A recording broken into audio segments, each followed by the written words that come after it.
most physicians see between 7 or 9 people in a half day. Good. There are a lot of different pulse in many different directions. I notice the stress.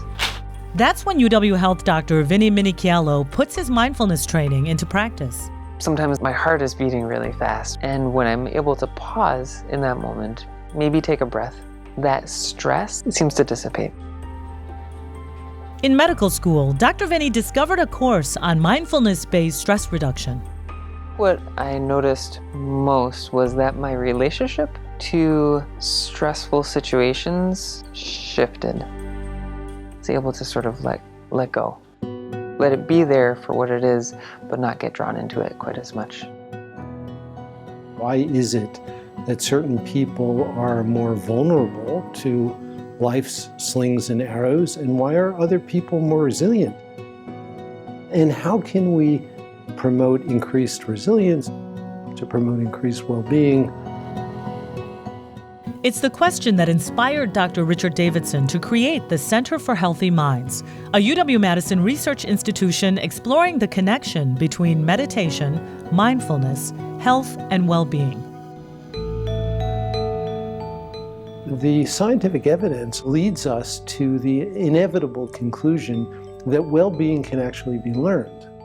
The brain can change with just short amounts of practice. We do not have to practice for thousands of hours to see a measurable change. To that spacious awareness in relationship to thought.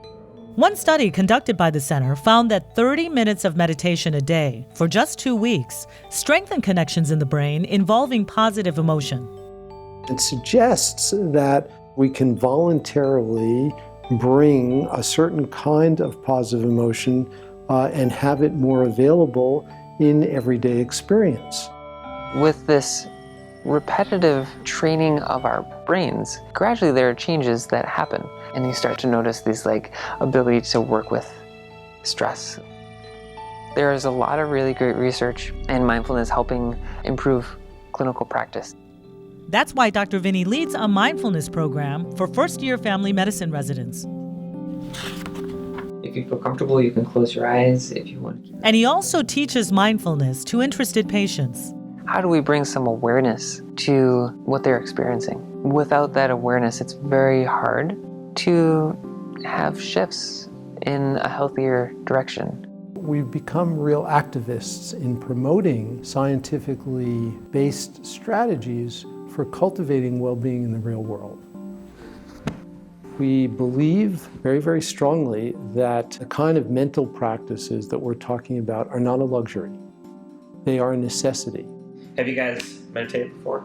We actually have guided meditations, and we provide people with simple tools that will enable them to engage in lifelong practice. It really becomes a way of being. He introduced me to meditation, but I'm a big multitasker and I do thousands of things at once, so I just thought it was something I would never be good at.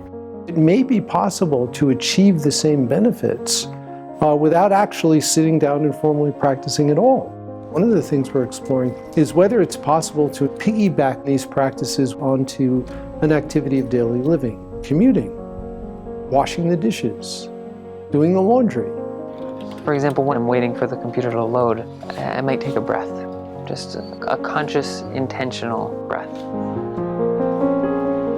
One of the practices that I do when I walk through airports is just looking at people who I don't know and just wishing them to be happy. Our whole perspective changes. Doing something intentional with our minds is important.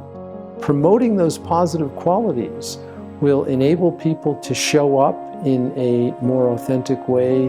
They will also have direct impact on physical health.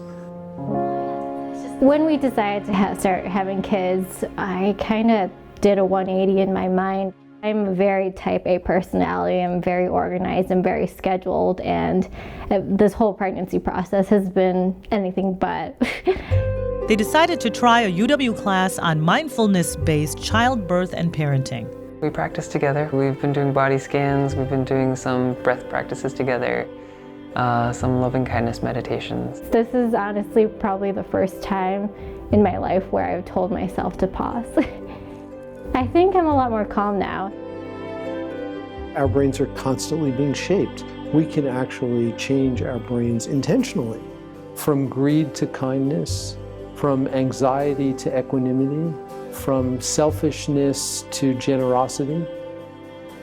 This practice has taught me to just be loving and gentle towards myself, and that's something I hope to teach my child. I've come to learn that in order to be loving and gentle towards other people, you have to start here.